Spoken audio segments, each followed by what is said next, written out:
Hola amigos de Acontecer Político Online, gracias por estar con nosotros. Y bueno, saben que hemos tenido una serie de entrevistas en donde tenemos a los diferentes actores políticos que están contendiendo en diferentes puestos de elección popular. Y hoy tenemos a un abogado conocido con nosotros, Carlos de la Rosa. Carlos, ¿cómo estás? Bien, Víctor, buenas tardes al gentil público. Tú eres una persona que conoce muy bien el derecho, lo practicas, has sido pues ya representante de la barra de abogados, presidente de la barra de abogados, has tenido diferentes cargos públicos referentes a la información y a la seguridad. Pero a mí me gustaría que le comentaras a nuestros amigos cibernautas quién es Carlos de la Rosa. Pues mira, soy radicado en el estado de Morelos de hace más de 40 años. Me toca, por cuestiones del destino, nacer en el Distrito Federal. Claro. Mi familia tiene antecedentes aquí en el estado desde antes de la Revolución. Mi tatarabuelo, la calle del túnel lleva su nombre, don Eugenio J. Cañas. Él es quien, explorando el túnel precisamente, descubre el cárcamo del túnel que trae el agua a Cuernavaca. Después de eso, él incursionando en las técnicas en aquella entonces de la elaboración, la producción de luz. Claro. En La Cañada es donde crea la primera subestación de luz en el estado. Y había un tren de mulitas hace muchísimos años, antes de la Revolución, que iba del Calvario al Zócalo, imagínate. Ese es mi antecedente familiar en el estado. Después de ahí, bueno, me toca nacer en el DF, te digo. Regreso aquí a Cuernavaca chico, afortunadamente muy chico, a terminar sexto año de primaria. Termino el sexto año de primaria y secundaria en La Colón, de donde tú también eres egresado. Claro. Pues somos parte de los hijos somos gozosos, cantemos. Gozosos cantemos. Del padre Armando. Termino la preparatoria en el Instituto Morelense de Estudios Superiores, ya desaparecido, el maestro Gualberto Castañeda, y de ahí pues paso a la Universidad Autónoma del Estado de Morelos, donde me recibo como licenciado en Derecho. A partir de ahí empieza mi lucha social como abogado. He sido abogado independiente durante todo el tiempo del ejercicio de mi función. Me toca presidir 5 veces la barra de abogados del Estado de Morelos, y a través de esa presidencia y de esa lucha por que se dejara de ser una frase de corte político el vivir dentro de un Estado de Derecho, porque tú lo has vivido y lo has visto y lo hemos vivido todos.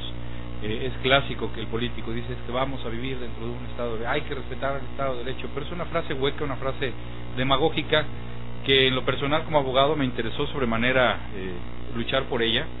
Esto me lleva en 2 ocasiones a instaurar juicios políticos, uno contra un gobernador, Sergio Estrada Cajigal.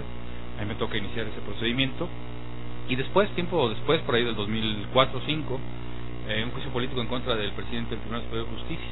Terminamos únicamente en controversias constitucionales, pero logramos separar del cargo a él y a otros integrantes del Poder Judicial que habían apartado el camino del ejercicio real del derecho. Después me toca participar en la función pública. Fui representante del Poder Ejecutivo, precisamente ante el propio Poder Judicial, claro, en el Consejo de la Judicatura. Posterior de eso me invitan a participar como director general de prevención en la Contraloría. La transparencia en cuanto a la administración, a mí me toca iniciar los procedimientos de fincamiento de responsabilidad a aquellos funcionarios que se apartan del camino. Posteriormente de eso me invitan a participar en materia de seguridad pública. Fui director general del Centro Estatal de Información sobre Seguridad Pública, el C4. A mí me toca en ese entonces crear el enlace entre los municipios del Estado, el propio Estado, la Secretaría de Seguridad Pública, y C4 en Palomares, en Gobernación, que es donde se empieza a instaurar ya desde ese entonces los mapas criminógenos. Los municipios se reportan los incidentes delictivos del día, se concentran en el Estado, en C4, se mandan a Palomares y te regresan las áreas y los focos de incidencia, de mayor incidencia delictiva, para que la policía pueda en su momento no distraer la acción de prevención, andar coloquialmente, como se dice por ahí, a tontas y a ciegas, ¿sí?, sino realmente en las áreas específicas donde se debe incursionar. Y pues a grosso modo esa es parte de lo que he hecho dentro de mi vida jurídica, dentro de mi vida en la administración pública. Y hoy pues afortunadamente, en función de todo esto, de esta lucha social, se puede decir, que inicié hace tiempo, estos partidos de la izquierda, PRD, PT y Movimiento Ciudadano, a través también de la insistencia de la famosa creación de la Ley de Participación Ciudadana, hoy me dan la oportunidad de incursionar en la política. Me inscribo en esta convocatoria que hacen los partidos, suponiendo, y soy honesto, que iba a ser única y exclusivamente el llenar el requisito de decir nosotros ya abrimos la puerta, ciudadanos inscríbanse, participen, y que finalmente pues iba a ser la constante, ¿no? El que el cargo o la representación se le iban a dar como coto de poder a alguien del partido. Pero pues no quito el dedo del renglón, ¿no? Estuvo luchando mucho porque se abriera esto, claro. Se aprueba la reforma política tardíamente, ya a nivel federal ya hay la participación ciudadana, pero será en la próxima elección donde ya bajada esta reforma a nivel estatales se pueda participar, pero estos partidos hoy abren la oportunidad y pues aquí andamos, mi querido Víctor. Y sin duda haces historia dentro de este movimiento, porque siempre los luchadores sociales son rezagados, no les conviene al sistema de gobierno tenerlos porque son incómodos. Ni a los partidos. Ni a los partidos. Y hoy se abre esta oportunidad. Yo he comentado que hay 3 personas que merecen mis respetos, y me gustaría enumerarlas. Es Francisco Coronato, que va también en el mismo momento que tú vas. Así es. Uriostegui, José Luis Uriostegui. Y yo creo que es una participación importante, ¿no? Una participación importante porque es tiempo de que la sociedad hable, es tiempo de que la sociedad sea partícipe y no un observador. Y bueno, Carlos, yo creo que tú eres esas personas que va a dar un cambio muy fuerte. Hace rato me hablabas de aquellos servidores públicos que se iban por mal camino, aquellos servidores públicos que todavía siguen haciendo de las suyas, aquellos servidores públicos famosos de cuello blanco y siguen ahí sentados y siguen viviendo del presupuesto. Carlos, ¿has pensado, si el voto te favorece, has pensado darle un real movimiento a la ley de servidores públicos, que se oye la frase, pero no se activa, no se castiga? Sí, partiríamos de la base de esta famosa ley también de servicio civil de carrera que hemos tratado de impulsar desde los movimientos ciudadanos, pero fíjate que principalmente me interesa la participación del ciudadano.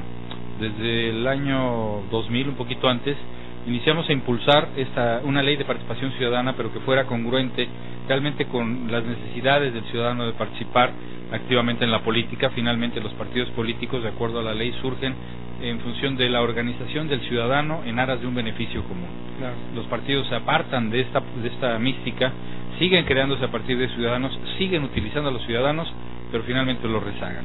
A partir de la ley de participación ciudadana estamos buscando que la iniciativa popular, que el referéndum y principalmente que la revocación del mandato que no existe aún sea una realidad.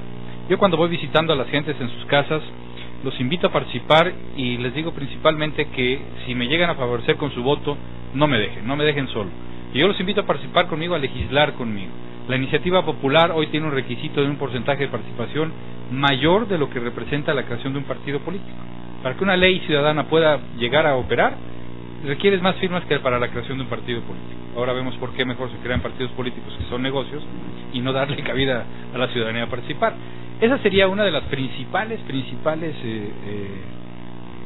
iniciativas que estaría yo impulsando, para que primero a través de la gente podamos legislar y segundo, claro, a través de la gente, si con el voto tenemos la potestad de llevarnos a nosotros a una representación, tengamos la potestad también de quitarlo del cargo en caso de que no funcione. Como dice Francisco Coronato, y hemos adoptado como parte de la política en general, los que vamos por las izquierdas, el que no trabaje que se vaya.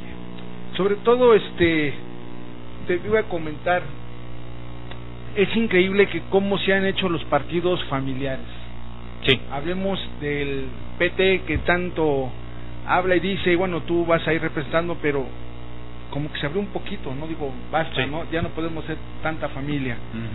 Estamos hablando del PSD, que desgraciadamente ya luego se vio que va a ser familiar. Yo creo que la gente quiere ya cosas diferentes.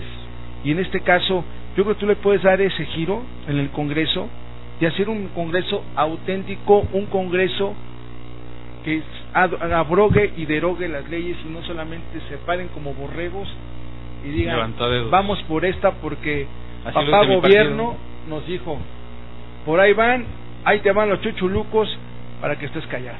Así es, fíjate que es lo que le comento a la ciudadanía. A mí me gustaría que si votan por mí no nada más me llevaran a cobrar. Un diputado está cobrando sobre el orden de los 70,000 pesos más dietas, que bueno, pues no son nada despreciables. Yo como abogado a lo mejor no los veo en una quincena, ¿no? Pero fíjate que es lo que les pido, ¿no? Principalmente que si me llevan al Congreso no me lleven únicamente a votar, que me acompañen a través de estas iniciativas, esta iniciativa de que el ciudadano tenga la oportunidad de legislar, de que en lugar de ir a tomar calles, de que en lugar de organizar marchas, nos organicemos con firmas, creamos lo que en su momento estamos proponiendo, creemos las leyes a partir de las necesidades del ciudadano. Te repito, hagamos que reduzca el porcentaje de participación ciudadana para la iniciativa popular y podamos legislar a través de la gente. Si podemos lograr eso, estaremos dando la pauta, te repito, a que la revocación del mandato sea una realidad, a que la iniciativa popular sea una realidad, y eso te puedo asegurar, Víctor, que puede cambiar radicalmente la situación de la política en este país. Si el funcionario público sabe que puede ser corrido por quien lo llevó en su momento a esa representación, yo te puedo asegurar que se ponen a trabajar y en serio. Y en serio, y a desquitar ese sueldo, ¿no? Que, bueno, les pagamos con nuestros impuestos. Así es. Carlos, sales, cambia tu vida en este momento. Totalmente. Estás dentro, en un despacho, juzgados, litigando, viendo la barra de abogados, pero hoy sales a las calles a darte un baño de pueblo que muchos no se dan, y ves otro panorama, ¿no? Otro panorama cuando vas tocando las puertas. ¿Qué piensas de todo esto cuando tocas una casa y ves las injusticias, y ves las necesidades, y ves las lagunas jurídicas tan grandes que se han vuelto unos monstruos de la arbitrariedad? Sí, el descontento, la intranquilidad, te podría decir que hasta el terror ciudadano me tocó, desafortunadamente, por allá por Tres Cruces, en Ocotepec, tocar una puerta de una casa pues, de mediana estructura, no te puedo decir que era de bajo estrato social, una señora que le veías en el rostro la angustia, la preocupación, porque en un lapso corto de tiempo, que ese es otro de los puntos, la falta de confianza de la ciudadanía hacia nuestras autoridades, está dando pie a que la gente no confíe en ellas, no denuncie. Me comentaba la señora en ese entonces que llevaban en el transcurso de lo que iba del mes, claro, 3 levantamientos, un secuestro, y que las llamadas de extorsión eran constantes, que la señora ya no salía de su casa, ya no quería ni siquiera asomarse a la esquina, cosa que nuestras autoridades pues tienen el desconocimiento, porque ya la gente no participa, la gente ya no quiere salir a las calles y mucho menos acudir a una autoridad a denunciar. No. Entonces te vas dando cuenta de lo que ya sabemos, pero que está magnificado, porque vemos, bueno, pues los descuartizados, los tirados, los asesinados, los levantados, que ustedes los medios de comunicación tienen oportunidad de tener a la vista, ¿no? Pero si realmente te das a la tarea, como hoy lo estoy haciendo, de visitar casa por casa al ciudadano de mi distrito, que como tú dices, de veras, otro mundo, el caminar todas esas calles y enterarte de lo que sucede, ver realmente lo que es el entorno social, la injusticia, como bien comentas, de lo que nuestras autoridades, yo no puedo entender cómo alguien que lleva una administración municipal, y no voy a atacar a nadie ni mucho menos, pero es conocido y público, 1.300 millones de pesos empleados en obra de relumbrón, cuando ves comunidades que de veras, por el simple hecho de ponerle una banqueta, de poderle poner un alumbrado público, le cambia la vida. No es justo, la verdad, que las autoridades, y eso es lo que yo hacía en la Contraloría, yo observé en aquel entonces muchas faltas cometidas, pero en aquel entonces estábamos en un gobierno de reconciliación, acababa de salir General Carrillo Lea, nadie se quería pelear con nadie, y dejaron pasar muchas cosas que hoy estamos pagando esos resultados. Claro. Hoy estamos sufriendo esas omisiones y esa falta de responsabilidad. Algo que yo siempre he dicho, y ojalá tú lo lleves esto al Congreso, y esto también se lo he comentado a Coronato, es poner a trabajar a las instancias que se encarga de administrar o normar la justicia. Así es. Te voy a decir una cosa, y no estés de acuerdo conmigo. ¿Qué carajos hace el Instituto de la Mujer? Un elefante blanco en donde pues, podemos ver que están todas las esposas de los funcionarios, de las que no tienen nada que hacer, pero están ahí cotizando, están robando el presupuesto que puede ser dado a otras causas. Van las personas afectadas, las mujeres golpeadas, las mujeres traumadas psicológicamente, y solamente les levantan un acta y vamos a canalizarlo. Pero ¿de qué sirve eso si es una instancia que no tiene ningún reconocimiento jurídico? Sí, es correcto, son políticas públicas erróneas que, como tú bien dices, es el engrosamiento de la administración en aras del pago de las facturas, en aras de darle la oportunidad a quien en su momento a lo mejor no tiene oficio ni beneficio, pero también de darle una respuesta, entre comillas, a esa equidad de género, es decir, vamos creando un instituto para la mujer, vamos dándole la pauta y la participación a la mujer, vamos a darle el reconocimiento, pero pues es únicamente eso, ¿no? Una erogación indiscriminada de recursos que finalmente ni resuelven problemas, ni es la instancia legalmente instituida que pueda darle solución al conflicto, y es pues nada más refugiar ahí a gente que esté cobrando, gente que de una otra manera, como bien dices, esposas de funcionarios, y no es la única dependencia, Víctor, tenemos N cantidad de instancias y dependencias que se crean para engrosar el gasto corriente de las dependencias y para dar premios de consolación a gente que a lo mejor no tuvo cabida en una instancia, y ahí es donde los van a refugiar para gastar el presupuesto que, como bien decías en un principio, pues sale de nuestras bolsas. No es justo que se gaste indiscriminadamente el presupuesto en instancias que ni benefician al pueblo y únicamente benefician a unos cuantos o a unos cotos de poder dentro de un partido. No, y hablemos muchas, ¿no? Podemos hablar también del propio DIF. Hay infinidad de cuestiones. ¿Qué hacen la primera dama, la segunda dama, la cuarta dama en los municipios? Nada. Meras figuras de cuerpo. Bueno, vamos a ser también un poquito honestos. De una u otra forma hay programas que esas instancias sí son benéficas para el pueblo, pero desafortunadamente no se aplican como se deben. Se engruesa el presupuesto, se engruesa también el mismo personal, hay falta de operatividad real, no se opera ejecutivamente, se engruesa la nómina, se da cabida a N cantidad, los propios ayuntamientos, ¿no? Vemos hoy que tenían la intención en el cambio de administración de despedir a 900 personas del ayuntamiento. Entonces, ¿de qué manera puedes operar? ¿De qué manera puedes tener un presupuesto congruente en ese y en muchas instancias, como lo platicamos, que pueda resultar que el presupuesto sea benéfico en un servicio a la comunidad y no realmente únicamente en un gasto corriente que te queda un 25-30% para operar y tienes que estar bajando recursos federales y tienes que estar gastando indiscriminadamente el recurso, primero para que te alcance para la nómina, porque lo vemos cada final de trienio o cada final de año, ya antes era cada final de trienio. Ahora cada final de año el ayuntamiento no tiene para los condenados, ¿cómo se llama? Para el pago de la nómina, para el aguinaldo, para esto, lo otro, bueno, y entonces los presupuestos... Y luego nos invaden los pilotos aviadores.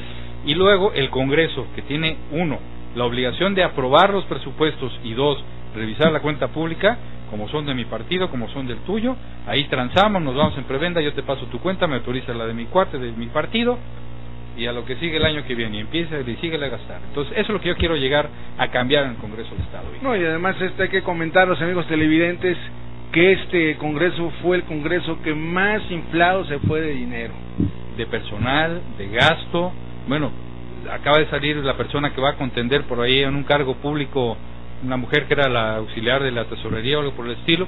Se perdieron 35 millones de pesos. ¿Y no pasó nada? Hace la entrega-recepción de la dependencia, la señorita se va a contender por su cargo público, y los 35 millones el presidente Espín, la señorita tesorera y quien le sigue en el cargo hacia abajo, nadie supo. 35 millones de pesos perdidos y nadie dice nada, Víctor, eso no es posible. No es posible porque los matrimonios que están empezando a tener jóvenes ya tienen la marca o la etiqueta de que están endeudados. ¿Endeudados? Y no te puedo decir de por vida, pero sí con una buena cantidad que desafortunadamente, yo te pongo el ejemplo, ahorita llega José Luis Urioste al ayuntamiento, va a llegar con una deuda, eran 135 millones, más otros, creo que fueron 400 millones que se autorizaron ellos mismos, que es responsabilidad del Congreso autorizar los presupuestos. El señor va a llegar con una deuda de cerca de 1.400 millones de pesos a empezar a operar el ayuntamiento. ¿Cómo puedes ofrecerle a la ciudadanía un resultado con una deuda de ese tamaño?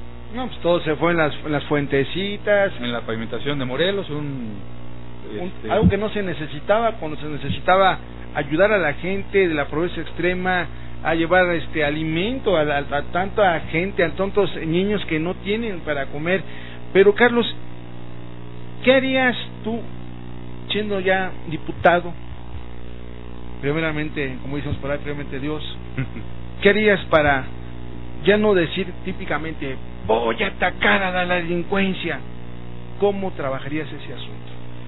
Mira, primero que nada, la política pública en materia de seguridad te establece claramente que todo aquel recurso en materia de seguridad, por ser de prioridad en materia de seguridad nacional, no se requiere de licitación, no te permiten la fiscalización y la auditoría de los recursos. Eso hay que modificarlo, Víctor. No es posible.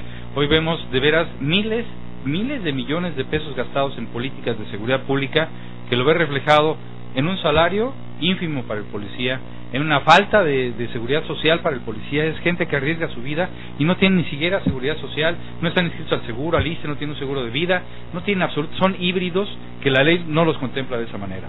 Lo primero es transparentar los recursos, porque hay dinero para muchas cosas que se tira, igual que lo que estábamos comentando en su momento en materia de seguridad. ¿Para qué demonios en Cuernavaca quieres una patrulla, una camioneta 4x4 con roll bar, cuando vas a transitar en las colonias? A la hora que entras, por decirte algo, a la colonia Universo, al Antonio Barahona, que son parte de mi distrito, métete con un camionetón de ese tamaño en una cuadra que tiene 2 metros de ancha para seguir un delincuente que es de doble sentido. ¿Para qué carajos quieres un vehículo de ese tamaño? Emplea los recursos de manera lógica, de manera congruente en una política de prevención, cámaras de seguridad, policías bien equipadas, policías bien pagadas, policías asegurados y sobre todo la fiscalización de esos recursos. No podemos, en aras de decir que esos recursos no son auditables porque son empleados en materia de seguridad y que se gasten indiscriminadamente y no se empleen en donde se debe.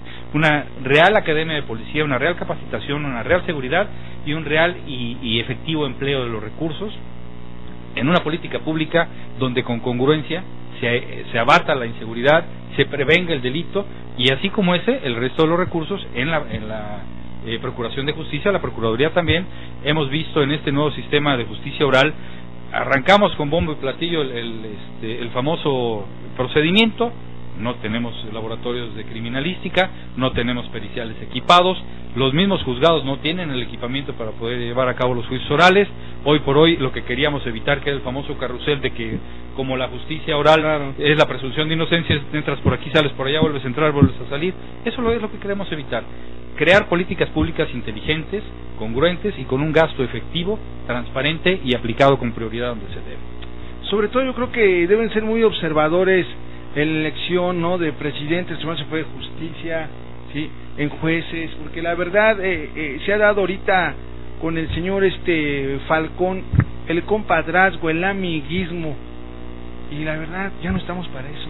Y fíjate que eso es lamentable porque como parte de la lucha que llevamos, que te comentaba hace un rato, en contra de Ricardo Ross, no en contra de la falta de una buena administración de justicia en el Poder Judicial, nos tuvimos que ir en contra del presidente del tribunal. Nosotros fuimos los que generamos este movimiento en el foro de abogados, coadyuvando con el gobierno del Estado y con el Congreso. Las controversias constitucionales fueron llevadas a cabo conjuntamente con el foro morelense, se ganan los procedimientos en aras precisamente de esto, de darle la vuelta a la situación y de cambiar esa forma de administrar justicia. Volvemos al punto, en el empleo adecuado y transparente de los recursos. Se compra un edificio para el Consejo de la Judicatura que te vale más de 60 millones de pesos para que sesionen 1 o 2 veces a la semana, para engrosar la planta laboral del Poder Judicial, donde está el tío, el sobrino, el hermano, el primo del magistrado, del juez, del actuario, en fin, es un cinismo, ¿no? Llegas a la oficina del presidente del Tribunal de Justicia y te digo, yo no tengo nada en contra de él, me cae muy bien, pero llegas y ahí está el hijo. Nosotros lo ayudamos a llegar aquí. Ahí está el hijo, ahí está la cuñada, no es posible. Y de los magistrados no te la platico, pues vete a las actuarías, a las secretarías y ahí están, familiar. Te los van pasando unos a otros. Bueno, ¿no? El premio que le dieron al señor que estaba, el magistrado, no recuerdo, Hipólito, oye, no, ya. Yo muchas veces lo he dicho, ¿no? Señor, usted ha sido motivo de extorsión y tengo las pruebas y a toda la gente que usted le ha extorsionado y pone otra cara, pero hay que cambiar esto. Todo eso hay que cambiarlo y fíjate, finalmente a través de esa lucha social también a partir del 2000 o un poco antes empezamos a tratar de cambiar las circunstancias. Tú te acuerdas, previo al 2000 la potestad de nombrar al procurador era directa y exclusiva del Ejecutivo, y antes de eso hasta los magistrados y presidente del tribunal, en la época de Carrillo, un poquito antes, se renovaba el Poder Judicial y el que nombraba al presidente y a los magistrados era el gobernador. Se cambió totalmente, se compartió la responsabilidad con el Congreso. Posterior a eso, nos fuimos a la designación del procurador, cuando en la época del licenciado Peredo Merlo, de Carrillo Lea, sale Peredo Merlo, pugnamos porque fue el Congreso del Estado quien, conjuntamente con el Ejecutivo formaba una terna, remitía al Congreso del Estado la terna y era el Congreso quien designaba al procurador. Posteriormente pasa también la designación de los magistrados, antes era potestad únicamente del Poder Judicial. Entonces Todas esas cosas es las que hemos tratado de venir cambiando, y hoy por hoy hemos creado un suprapoder en el Congreso. El Congreso hoy hegemónicamente determina quién va a ser magistrado, con esta reforma volvimos a darle la potestad al Poder Judicial, pero finalmente es lo que hay que balancear. Hoy ya el Congreso está saturado de facultades, saturado de poder, hay que volver a repartir, a reconocer esta división de poderes y a que la ciudadanía podamos coadyuvar con esos tres poderes a mejorar nuestro Estado y nuestra nación. Fíjate que algo que me llamó mucho la atención, ¿recuerdas el debate que hubo hace 2 semanas sobre lo del artículo 3, el 24 y creo que el 42? No, o sea, todo está en discusión ahora. Y donde el Senado quiere aprobar que ya la Iglesia Católica, la religión, laico, esté ahí metido. Y bueno, no es posible, no es posible que se quiera retroceder, porque la Iglesia ha sido uno de los principales puntos porque ha detenido a México para su crecimiento. Fíjate que me llamó mucho la atención el debate de Omar Guerra, que conocemos su preferencia, y alabado sea el Señor, y del lado de Lupita Tobar, su pasante, ¿cómo se llama? Su suplente. Se para y dice, es que nosotros, yo soy judío, y luego Luis Miguel no, y que el Papa. O sea, la verdad, qué vergüenza, qué vergüenza. Ahí se tenía que haber dejado de lado la religión. Por eso el Estado laico, es imposible que podamos mezclar política con religión. Desde la época de Juárez y un poco antes y un poco después, y los cristeros. Ha sido una guerra constante en ese sentido, de mantener a cada estrato social en su contexto, de no mezclar la política con la religión y otras cuestiones que llevan implícito una problemática en donde puedes tú influir sobre la conciencia de una persona utilizando precisamente ese tipo de cuestiones, ¿no? Cada cuestión en su lugar para evitar que se mezclen las cosas y que podamos aprovechar. Por eso en el púlpito se le pide a los curas que eviten hablar de política, participar de política a la grey, inducirla hacia un o X y camino. Hoy sabemos que el Partido de Acción Nacional pues es de una tendencia religiosa fuerte, que intentan a través también de sus iniciativas encauzar esta situación de manera religiosa, el aborto, temas muy delicados obviamente, pero que finalmente no tenemos que mezclar una cuestión con la otra, ¿no? Entonces es importante llegar al Congreso a poder legislar en un ámbito en el cual el respeto primero a los derechos humanos. Todos tenemos derecho a pensar, claro, a hacer de nuestra vida en libre albedrío, obviamente bajo una directriz, bajo una política, bajo un contexto en el cual como ciudadanos podamos llevar una sana convivencia, respeto al derecho ajeno a la paz. Lo sea Benito Juárez y ojalá la gente tenga la oportunidad de ver la película de los cristeros, porque es la vida y ejemplo de lo que es el Yunque y Acción Nacional. Yo te invito a que la vayas a ver, la verdad es muy buena, y la verdad México ha sido un país muy sufrido. Carlos de la Rosa, ¿qué ofreces a todas aquellas gentes de tu distrito para un Congreso mejor? Mi participación, mi conocimiento dentro de la norma, mi ejercicio honesto.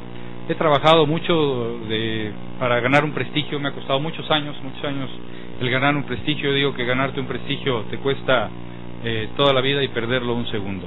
Va de por medio mi prestigio. Afortunadamente hoy yo no tengo algún punto en el cual la ciudadanía me pueda señalar, o alguna autoridad. Siempre me he conducido, creo yo, dentro del camino de la honestidad, de la transparencia. Pretendo seguirlo haciendo así y pretendo que la gente me ayude a llevar esta transparencia y esta eficiencia al Congreso del Estado, te digo, a través de la Ley de Participación Ciudadana, a través de esta ley, convocar a la revocación del mandato y que empecemos a poner la primera piedra angular en el que la política pública pueda ser eminentemente ciudadana y de una manera diferente. Siendo diputado local, ¿no te va a temblar la mano? No, si no me ha temblado ahorita como abogado, teniendo la oportunidad de incidir desde donde se hacen las cosas, y fuera no me tembló y llevé juicios políticos, sufrí amenazas, persecuciones y demás, teniendo la oportunidad de hacerlo desde el Congreso, donde se puede incidir y con la autoridad que te da el ser diputado y respaldado principalmente por la ciudadanía, te juro que las cosas van a ser de manera diferente. ¿No te quita el sueño las amenazas? No, pues no me las quitó en aquel entonces contra Agustín Montiel, que me traía como bajito de campana cada vez que nos subíamos a los medios, uno a otro, yo decía, él me contestaba, Sergio Estrada igual, y fíjate que hasta a lo mejor arriesgué de más porque yo no consideraba que Montiel estuviera involucrado a ese nivel de delincuencia organizada. Yo lo calificaba a él de un policía corrupto, de un policía que fabricaba delincuentes y demás, y cuando me entero que cae La Palma, casi me voy exiliado, dije, pues la libré de milagro, pero no me tiembla la mano, la verdad. No sabes qué honor me da haberte tenido aquí, platicar contigo, abarcamos muchos temas, bueno, y faltan muchos temas. Habrá tiempo, Víctor, habrá tiempo. Espero no sea la última vez que estés aquí. Desde el Congreso te prometo que ahí va a haber también apertura a los medios. A mí me tocó participar en esta ley de la defensa de los derechos de los medios de comunicación, ahí con Teodoro Rentería, tus compañeros tuyos, llevamos esa iniciativa al Congreso de la Unión, claro. Estamos defendiendo, ustedes como medios tienen derecho también a garantías, a seguridad. Hoy otro homicidio de una compañera periodista y no se vale, Víctor, esta libertad de expresión debe ser protegida. Es una libertad de expresión a medias, porque quiero comentarte que hemos tenido que llegar, y tú lo sabes, tú estás dentro de un medio también, hemos tenido que llegar a esas transmisiones en vivo vía internet, porque aquí se nos da la libertad plena. Exacto. Y no vender nuestra credibilidad.